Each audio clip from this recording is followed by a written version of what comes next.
11-й. Смотри, что творится, я не знаю даже, что это сейчас взорвалось. Это, наверное, Дyagilevo. Да, это вон этот. Это вот Еще больше. еще больше стало гореть раза в 4. А тот 8-й куда пролетел.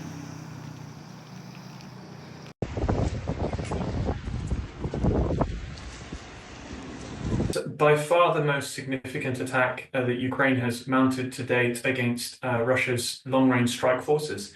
The long-range aviation force, as part of the Russian aerospace forces, so their bomber fleet, is extremely heavily tasked against Ukrainian targets with large salvos of air-launched cruise missiles, and has been so literally throughout the entire war.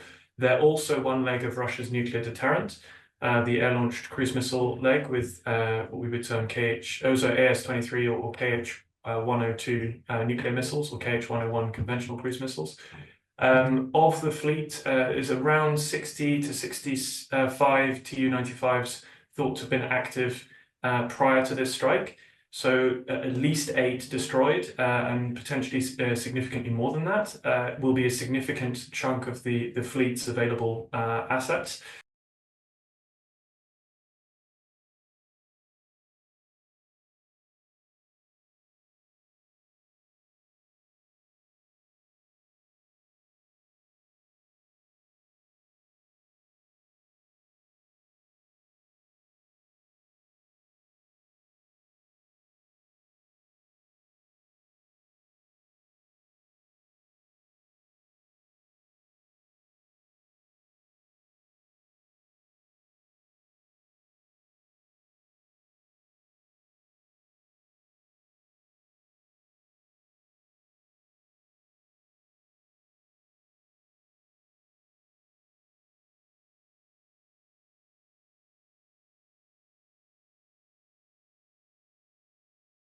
And the Russians also have around 20 active Tu-160, so Blackjack, which are supersonic, long-range swing-wing bombers that launch cruise missiles as well. As far as we know, haven't seen any definitive evidence of any Tu-160s being destroyed yet, although Ukraine claims to have hit some of them.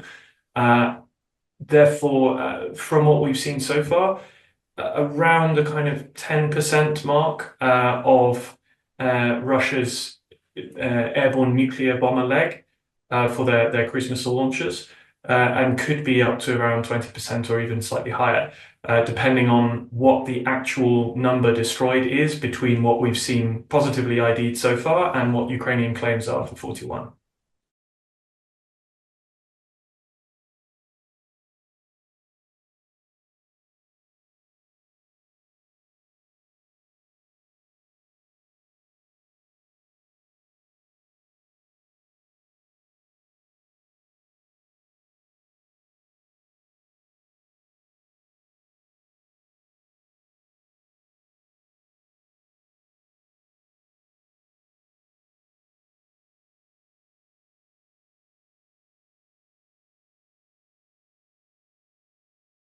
So there may be very old airframes that Russia can try and draw out of long-term storage and try and bring up to the current combat standard to try and replace losses.